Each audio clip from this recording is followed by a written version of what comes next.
rapidly caught up with the pup. Having the plane fill his sights, he was about to deliver the death blow when he realized something was wrong. The B-17 was incredibly badly damaged. The rear gunner was dead. What's more, he'd never seen a more shot-up plane still flying. Realizing there was little threat to him, he flew around to the right wing. He could see the hole where the waist guns should be, and inside the pitiful sight of the injured crew, desperately trying to stay alive. The plane was a barely flying wreck. Blackie and Franz locked eyes. "What are you waiting for?" Blackie cried out in defiance. Franz made an ominous decision. He remembered the words of his commanding officer. "Honor is everything." This plane was no threat. In Franz's mind, it would be the same as shooting a man in a parachute. He decided, this is no victory. If I shoot this plane down, it will be on my conscience for the rest of my life.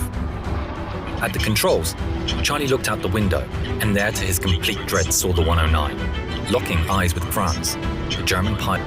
Pointing firmly at the ground, he gestured at the pilots for them to land in Germany. They responded with a firm no.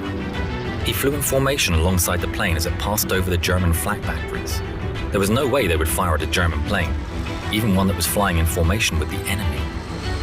Neutral Sweden was just 30 minutes away, and Stigler knew that it was a far better option than England, which was about 2 hours' flight across the North Sea. Stigler mouthed, "Sweden," and gestured wildly. Pinky just shrugged in return. Trying the same thing with Charlie and getting the same response, Stigler thought the Americans were just totally stupid. The crew of the pub thought they were being told to land in Germany. Charlie ordered Frenchie to train his guns on the German fighter. Stigler saw the guns wheel around.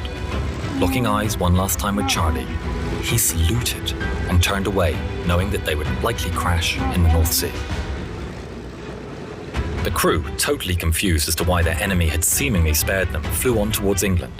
Skimming the sea and losing height and speed, they were intercepted by 2 P-47s who directed them to a nearby airfield.